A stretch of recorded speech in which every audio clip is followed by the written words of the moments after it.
Support for this program comes from Jazz on the Tube, the Internet's largest collection of free streamable classic jazz videos. From Miles Davis to Louis Armstrong, from Thelonious Monk to Duke Ellington. You'll find it all on jazzonthetube.com. Start your free subscription today.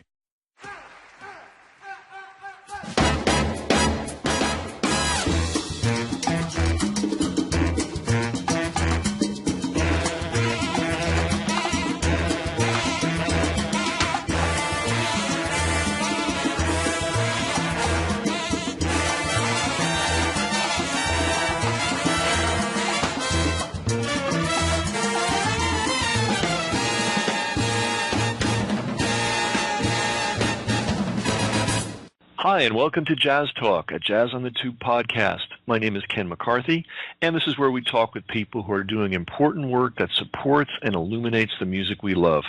The writers, the scholars, the educators, the filmmakers, the producers, and more. And today we're going to be talking with Jake McGinsky. Jake, welcome. Thank you. Thanks for having me.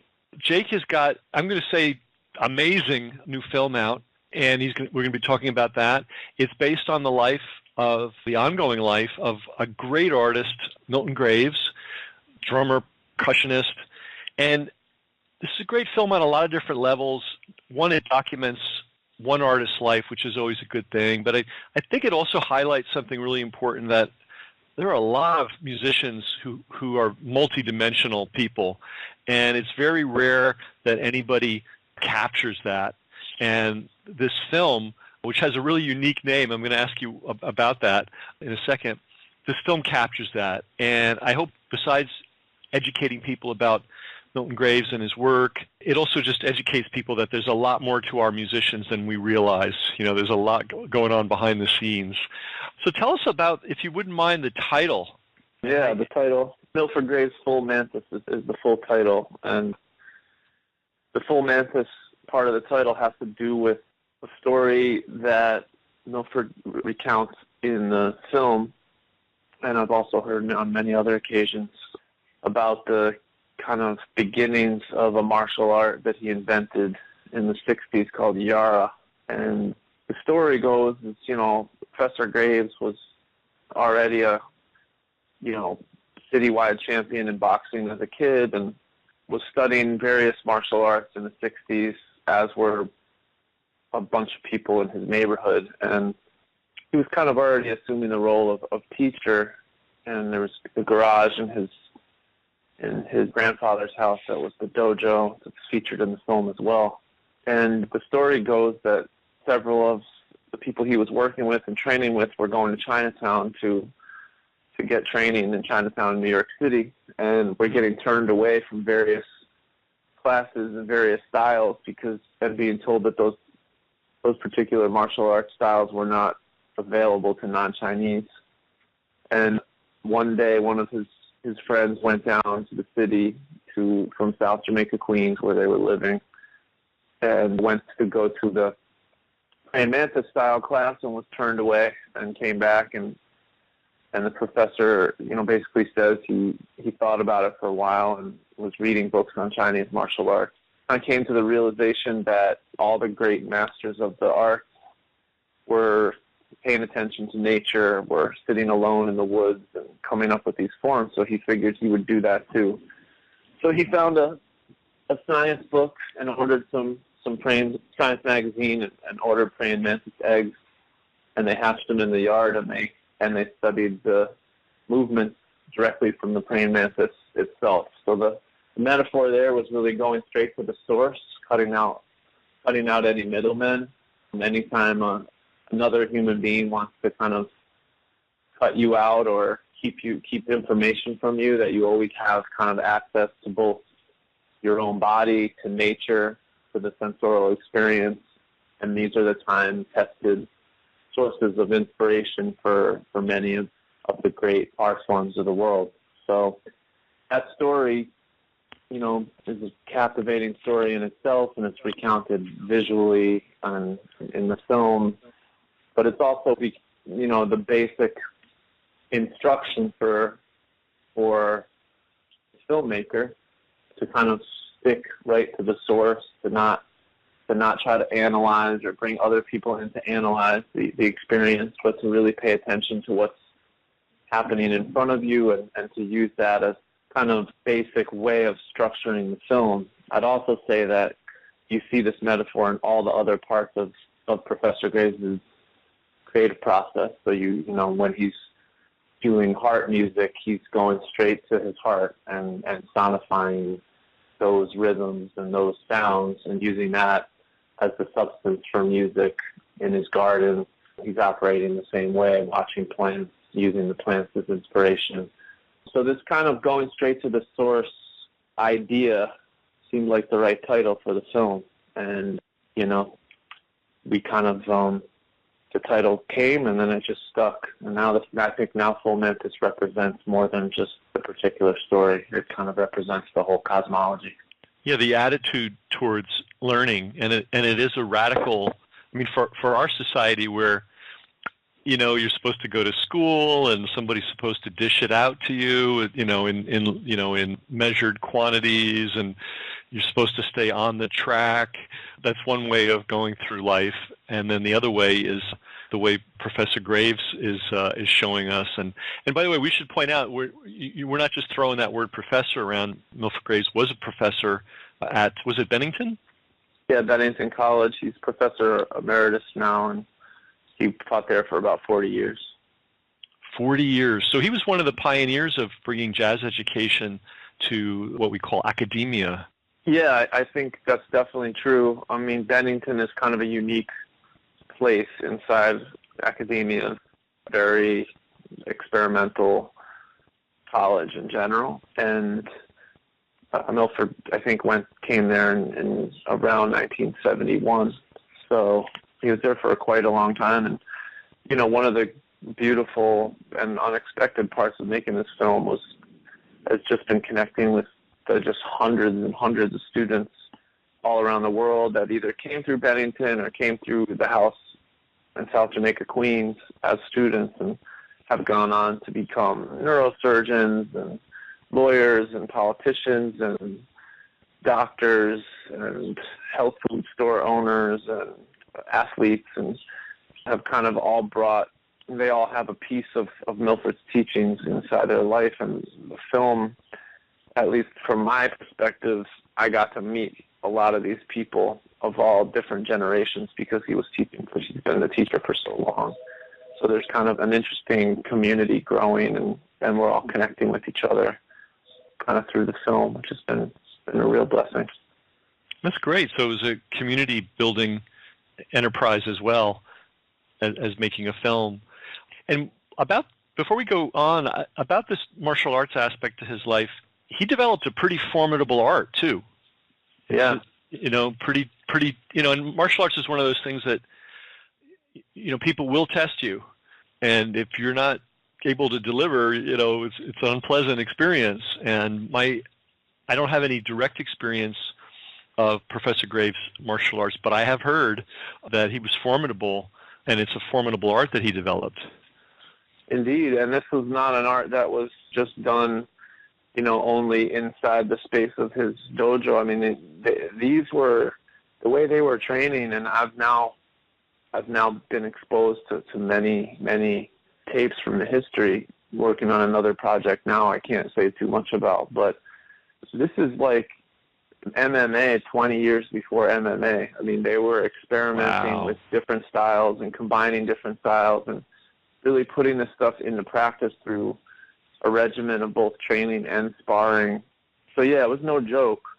This was real stuff, and you know, I think that's another interesting metaphor that you find in the film that's inside the martial art is, you know, for creative people, and I think for all human beings, it's like you were mentioning before, the dominant strains of pedagogy and teaching in our society and how you go into a career. We're very much part of a specialized culture that really favors specialization, but you know, that's not necessarily the way it works and has worked in the past. And so for Milford, you know, martial arts can function as a source of inspiration, as fuel for the music, as a way of self-defense and self-protection, and as an art that's developing, alongside other martial arts in the context of sparring. So it can have multiple functions. In the same way the garden can be a source of inspiration creatively, it's also a site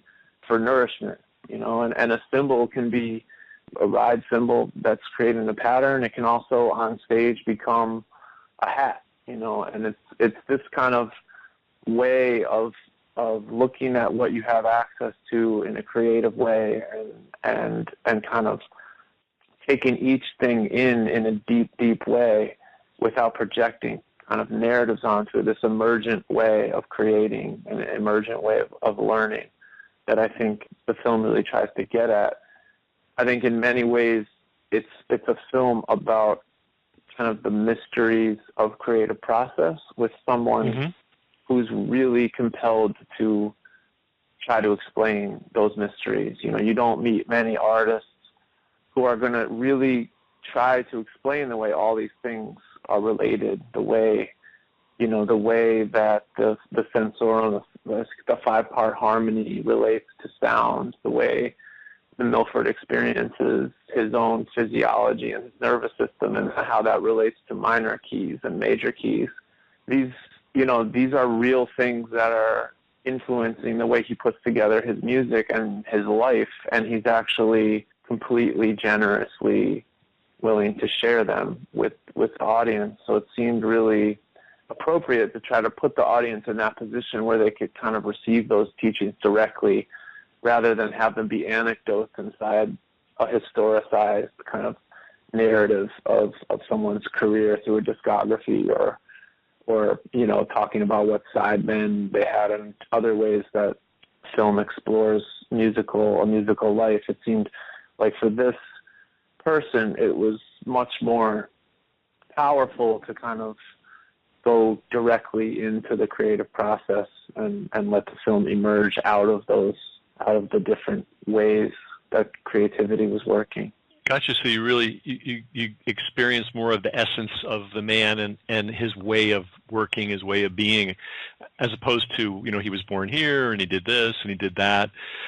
When you think of it in history, great minds, like I'm thinking of Goethe, who was a poet and a scientist. A lot of people don't know he was a scientist as well.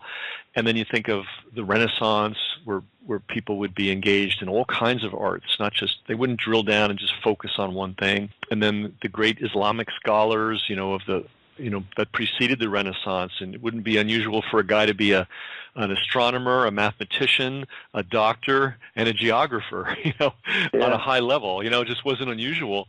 And then, of course, in the classical times, you have someone like Pythagoras. We don't know a whole lot about him, but we know that in addition to being interested in philosophy, he was very interested in music and tones. So this stream of human being has been around for a long time, but is scarce in our society today, and it's just, I just can't tell you how important I think this kind of a film is to show that there is another way to be.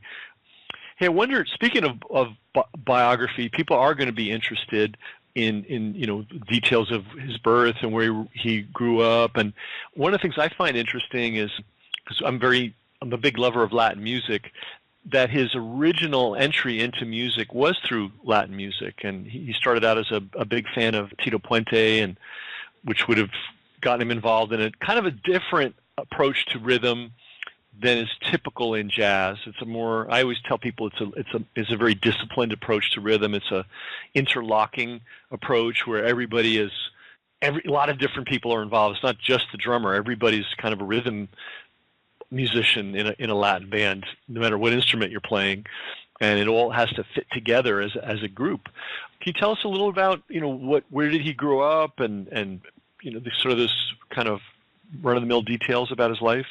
Yeah, and I'll say also that the film does address those things in different kinds of ways, and I think in cinema form. So, there is a scene in the beginning of the film where the professor talks about growing up in the 40 projects, which are the housing projects in South Jamaica, Queens, and it comes with the kind of shots of where the Long Island Railroad and the end of the J meet up, and and also the beginnings of the house. And before that scene, there's a scene of the professor playing ashiko drums in his basement. I don't know if you remember that scene, but he's playing rhythm rumba wawanko. That's the first contemporary scene you see, and it's part of this opening sequence in the film where there is no dialogue. I've been asked about that several times in talkbacks, and one of the things that I always say is the percussion is dialogue in this film as well. It's not only in words, and it seemed important to have that element of storytelling introduced early in the film, and what you see in that sequence is it's actually a really intimate shoot. It's shot in the professor's basement, hot summer day, and he kind of is oscillating between performing kind of physically and in silence and moving and dancing, and then going into the typical rumba wawanko pattern, which is a folkloric rhythm. It's also the basis for so much Afro-Latin music arrangement and the way that the bass and drums work, but it comes from conga music, and that there's about a 5-minute sequence of him performing that as one of the first pieces of music you hear, and essentially that represents in the film that part of the drum lineage. So Milford would tell it better than me, but I can say what I know, which is I think the history of diasporic music, African diasporic music, is not something that's completely told or part of mainstream knowledge and mainstream narratives about the way that jazz works and the way that music works. I think there's probably many more surprises than not when as far as the way I understood music previously, American music previously, to being exposed to kind of deeper strains of drum culture. I think it's much different when you get on the ground, especially in neighborhoods where this music was being formed and created.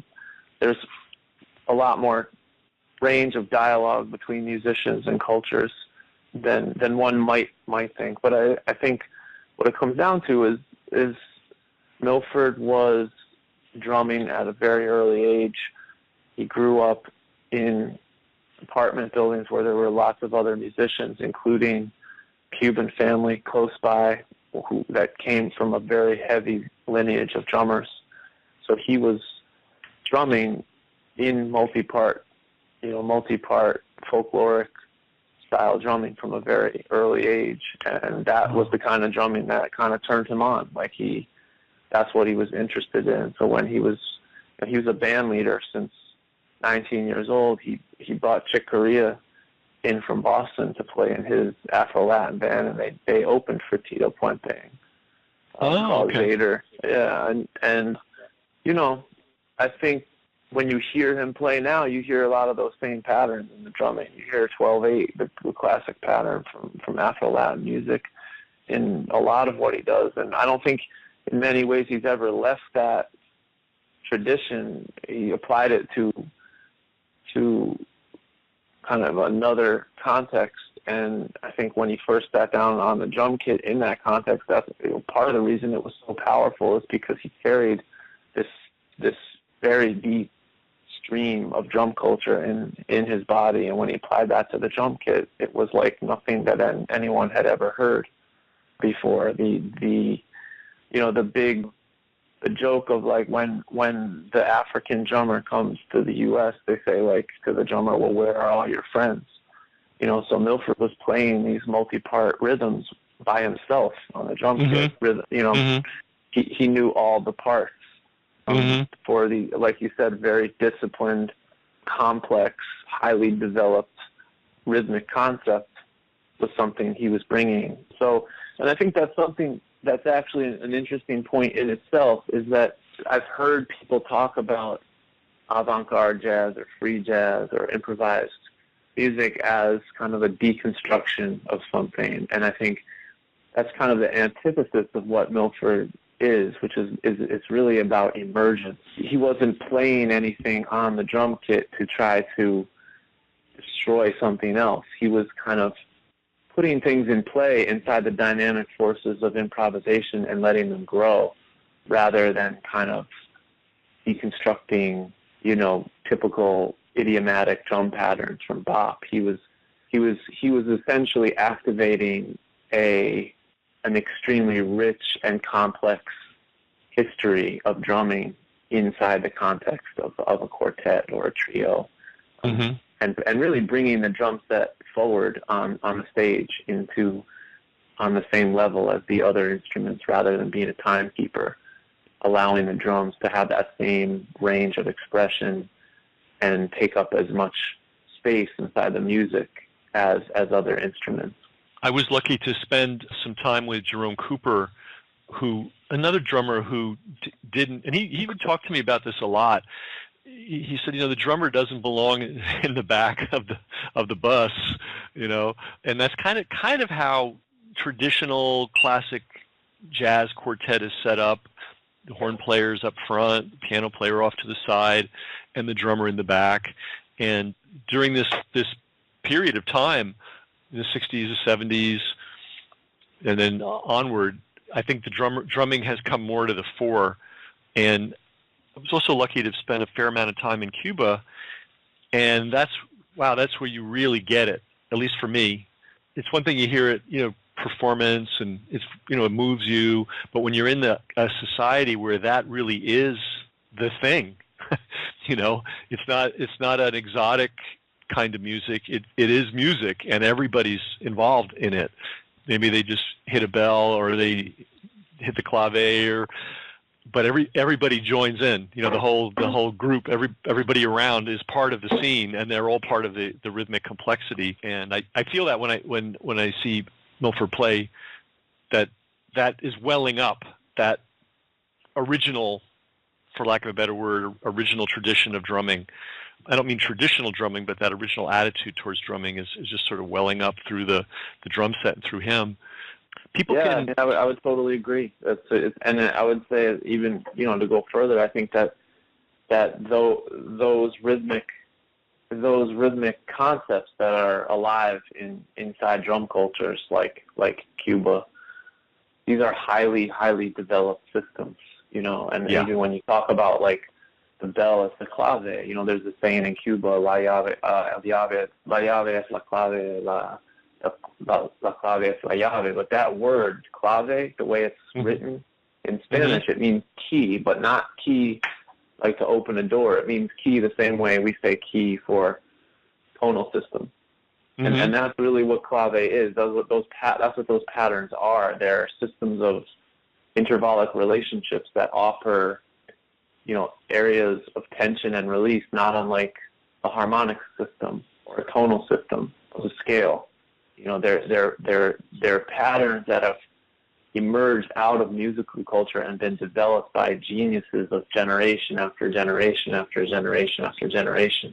So these systems they're alive, they're complex, and they're highly advanced systems of music that when you get involved, you recognize that what's going on rhythmically is just as complex as anything that's happened in the tonal system inside Western art music. Absolutely. And it's a great, wonderful discovery for those of us that were not raised in that tradition to discover, wow, there's this whole other world, and it's deep and it's profound and it's serious and it's multidimensional, and to the extent that we're willing to put ourselves into it, we can learn some of it. We can integrate it into what we're doing. It's a great treasure of humanity, So people can research Milford Graves's musical pedigree, the fact that he, the quartet with Roswell Rudd and Reggie Workman, and it's John Chakai? Yeah, for New York Art Quartet. Yeah, and then his work with Paul Bley, and all the other great names. People can look into that. I'm more interested in his other work, at least for the purpose of this call, because I think it'll surprise people. For example, you've talked about his garden. He's not only a person that loves plants and studies them, but he's also an herbalist. So he's someone that uses plants in healing. What do you know about the system? Does he have did he adopt a system that he learned somewhere else, or did he? I'm already going to guess that he's developed his own system through his own study. Yeah, I think he's studied systems of healing, all around the world. And, what his house is, one thing he told me about going to the library in South Jamaica, Queens was like, before they made a book limit on the library, he used to take a shopping cart to the library. Oh, my goodness. So wow. This is someone with a voracious appetite for learning. And so I think he's integrated lots of different healing traditions, including Western medicine, to create his way of healing. And yeah, so his basement is a combination of computers and EKG machines to listen to both the circulatory system, the nervous system, and the heartbeat, and then tinctures and herbs and all kind of coexisting. You'll see wires passing through like a valerian root tincture on its way to an EKG machine. So he's integrating, technology and plants and herbs to both diagnose and heal. And I think you're correct. He'd speak better to this than me, so I don't want to kind of say exactly what his system is, but I think you're correct. It's a holistic system that's kind of been open to developing with a lot of influences. And he has some very interesting things to say about the heart and the heartbeat that he talks about in the film. And he has studied and continues to study the heartbeat. Indeed, yeah. The heart is another, part of that central metaphor of kind of, the way he talks about it in the film, essentially, is that when he first bought a record in the 60s, George Geckler's record of recorded heartbeat sounds, he put it on at home and recognized immediately that all the secret rhythms and the possession rhythms and, when you're inside drum culture, it's not unlike the Mantis situation where you may get shown a clave part for a year and you may not be able to get access to the deeper parts of the drum culture. And he was basically saying everything was in the heart. All the different rhythms from around the world that he had heard were all contained inside the heart. The heart never beats exactly the same way twice. It's the opposite of a metronome. It's repeating, but it's continually shifting. The heart beats just like a metronome. That's not good. So he's made this lifelong study essentially on heart audio, and I think a big difference with that is often when you get your heartbeat analyzed in a medical situation, they're just giving you the EKG, which is the two events, the beat, the largest part of the wave is what you're hearing.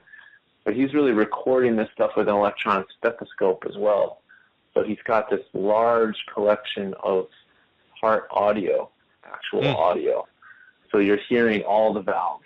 You're hearing the heart as the way it kind of dances, and it's not just two beats. There's beats inside beats, and there's beats inside those beats. And he's kind of taking that and analyzing it and abstracting from it different ways of thinking about rhythm. So another big metaphor in the film that's also in the trailer is this idea of kind of throwing away the metronome and listening to your heart, which I think it operates as a great metaphor, and it also is actually very real. One of the first lessons I got from Professor as a drummer was to kind of sit down in the laboratory, have my heartbeat recorded, and he proceeded over the next couple of weeks to give me a collection of CDs that were both my heartbeat recording, but also kind of sonifications that he was making with sine waves based on those recordings. And he said, just throw away the metronome, practice to these, and changed my life. There's no doubt about it. This is powerful stuff that, people talk about, voice and music. You say this person has a voice and this person doesn't have a voice. The difference between, you say someone's good technically, and then you say, well, someone has feeling. The feeling part and the voice part, those are always the hardest things to teach. How do you help someone obtain a voice? Well, the traditional way in music conservatory is here. You're going to practice all the time, and you're going to copy every great person in the history. And if you can get that done, and you're still successful, and you're still standing and not jaded, then that someday you're going to start writing music and start making a statement. But Milford's made a whole entire pedagogy based on helping people find their voice. And that's why when you meet students, even if they're not musicians, whatever field they're in, they're very powerful in that field. They have original ways of thinking in that field. And I think this idea of using your own body and your own sensorial experience and the sound of your own heart as the basis for a musical practice is a very, very powerful idea and very effective idea. And I think that's why you don't see Milford students that all sound like Milford. He doesn't have big collections of students that sound like him on the drum kit. But what he does have is a whole bunch, dozens and dozens of original thinkers who are kind of connected to their own vibration enough where what they do kind of vibrates at a different frequency. And I think that is that idea of voice. So I think that's, as far as, I've been Milford student for 15 years, so that's something I actually can speak on, is that I feel that as a teacher, he's kind of focused all his creative energy as a teacher on figuring out how to help people become what they're supposed to be in an authentic way. And these are keys. The heart is a key, especially if you're a drummer. Your heartbeat is the key.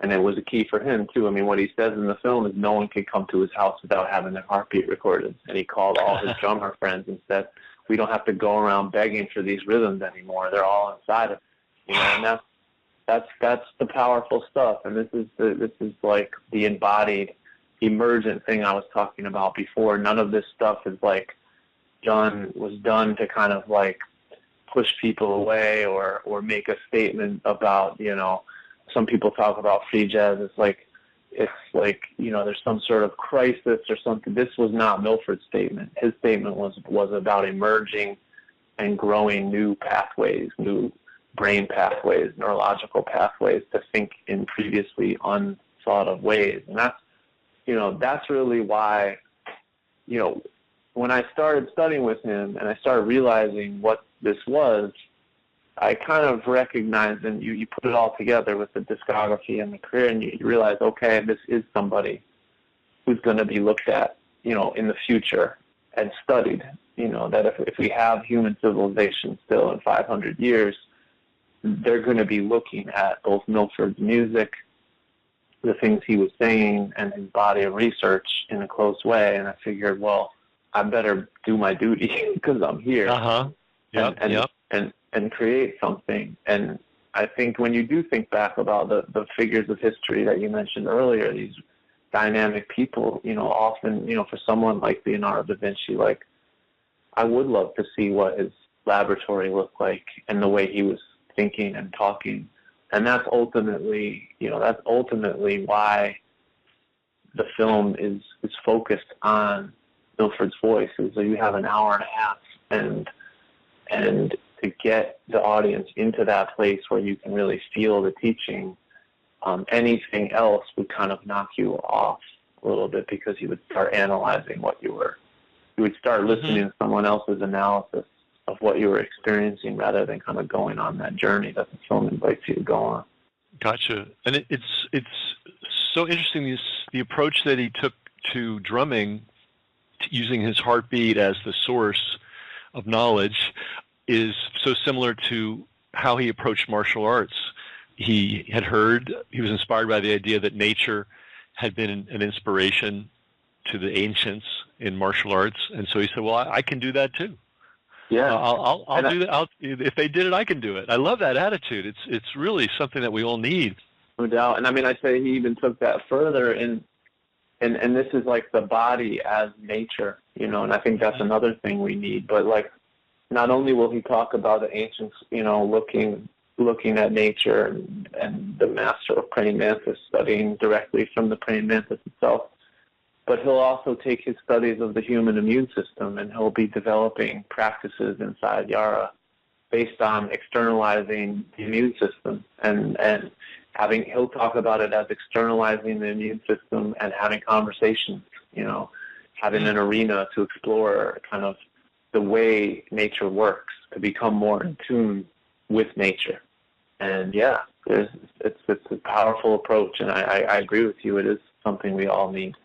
Yeah, because if you're waiting around for somebody else to tell you, or a person to tell you how it is, you may wait forever. For instance, going back to the martial arts, because it's such a vivid example, some of his colleagues and friends went down to China, and I know that experience, by the way. I know that it's still that way to a degree, but it definitely was that way when I was growing up in the 70s and 80s. It was not, the information was not openly available. It was restricted. And then even if you got into a school, it was dished out, one spoon at a time, with the teacher being the source. And so much of education in life is like that. And if I understand what one of the messages of Milford Graves is, no, it's there, right there. I mean, nobody's keeping you from your own nature. You have to look. Exactly. You have to spend time with it. And it may be you may feel lost at times. You may not know what direction to go. But if you keep coming back to the nature, and I love that point that you just said it briefly, but it's so important. We're nature too. Human beings are nature, and this is something that's really somehow gotten lost in the shuffle. And we think of nature as Mount Shasta or the redwood forest, and that's all nature too. But we're walking around nature. Exactly. The biome is in us too, and I would say that's a deep part of the way the film is structured too. There's this part of the film where he talks about the 5-part harmony. He's talking about the 5 senses, the sensorum. And that's the way our biome is in interaction with the rest of the biome that we're embedded inside. And I think in many ways the film kind of approaches that access point you're talking about. Like, what do you have access to? Well, you always have access to your sensorum. You're always, you might have a limitation and have a sense gone, but you're going to be touching, you're going to be smelling, you're going to be seeing, and you're going to be tasting.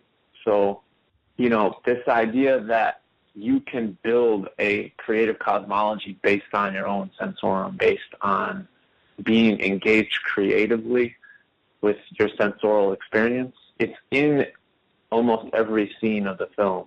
If you examine the film through that idea of the 5-part harmony, through the 5 senses, there's a lot there to unpack, I think. And I think that's ultimately, when you meet Milford, you see someone who's totally engaged all the time with sensory experience. And again, that's like you were talking about before, when you look at the foundations of Western science, that's what it's about. The observing, observing with your senses. And, he's created a whole body of and catalog of music based on this, but also healing, martial arts, and gardening, herbalism. The whole entire life is based on that approach. Yeah, and it's for lack of a better word, confidence in one's self and one's own senses and one's own mind, and it's different from being dependent on, will somebody give me the information or not? Can I afford to go to that school or not? The school's walking around with you all the time. I can see why he has had so many successful students, successful in a wide variety of fields, because the fundamental lesson is trust yourself, and not in a trite way, but know yourself, trust yourself, have confidence in your ability to use your own senses, your own sense to guide you. Yeah, absolutely. So we've talked about the film, and how can people who can experience this film, how can they get to it? I know you have a website. Yeah, so the film opened in New York City on Friday at Metrograph. It's still playing there, 4 or 5 shows a day. They held it over another week. I just found out today. So it's going to play for another week at Metrographs, starting this Friday. And so it'll be Friday to Thursday. If anyone's in the city listening to this now, I don't know when this is going to air, but I'll be down on Thursday to do a Q&A with Akash Mittal, a great sax player who also recently interviewed Milford for Bomb magazine and Red Bull Music also, but a really fantastic writer and thinker is going to be there to do both the introduction and the Q&A. And it opens in California at Lamley Beverly Hills in LA on the 27th, and also at the Roxy in San Francisco.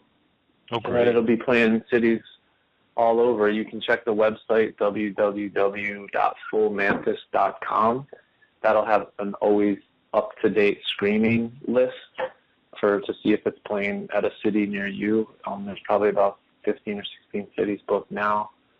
And then, after the theatrical run, I would predict probably later this year, after Thanksgiving perhaps, the film will be available at first on iTunes and eventually on Amazon Prime.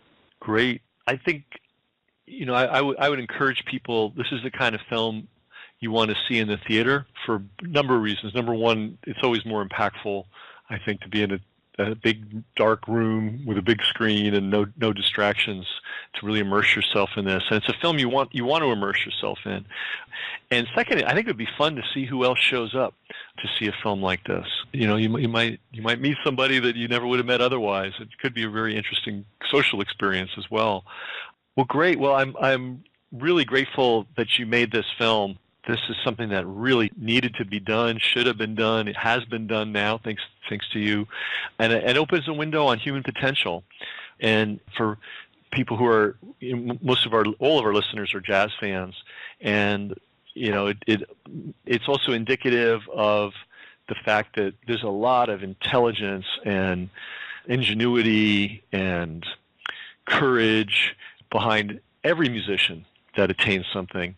And here's one film that gives us a window on a really extraordinary person who's taken a very extraordinary path. And he's basically has an approach to life which he's replicating by taking students on. And it doesn't matter what your particular field is, these things that he's discovered, these ways of being, ways of working, are applicable to any field that you could possibly want to go into. It reminds me kind of, you ever heard of Rudolf Steiner? Yeah, of course. Yeah, I mean, he's kind of Steiner-esque. Steiner, for people that don't know, is a guy who, well, actually, interestingly enough, one of Steiner's jobs as a young guy was to be the archivist of Goethe's scientific papers. And oh, wow. Yeah, and I think it gave him, I guess, an inspiration to realize, hey, you don't need anybody to give you permission to open your eyes and go deep into things. And so this is a great lesson that I can't speak enough about this whole experience of this film existing and Milford Graves and what he's doing. And thanks to the film, 50 years, 100 years, 200 years from now, people will see that there is this other way of approaching learning, this very profound way. So could you give the website address one more time? Yeah, it's www.fullmantis.com.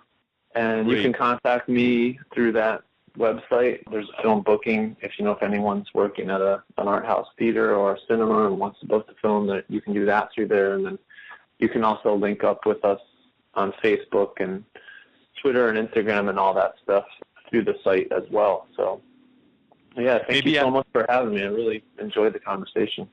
Oh, pleasure's all mine, really. And maybe after the theatrical run, there could be a college run, because I think this would be such a marvelous film to show to people that are in school. Yeah. I think we've already gotten some interest in that and started booking that way too. So. Oh, great. Yeah. Great. Well, we've been talking with Jake McGinsky, and the film is Full Mantis. Full Mantis, indeed, yeah. Full Mantis, and about a remarkable human being. And I just strongly encourage everybody, find a way to see this film. It's something very, very unusual and important, and it'll make you even prouder of jazz and the whole jazz community than you already are when you see this one amazing individual that emerged in it, from it, and all the different directions he's taking his creativity. Well, thanks a lot, Jake. Thank you, Ken. We hope you enjoyed the podcast. If you did, please share it. That's how we grow. And remember to subscribe to JazzOnTheTube.com, the Internet's largest collection of free, streamable, classic jazz videos.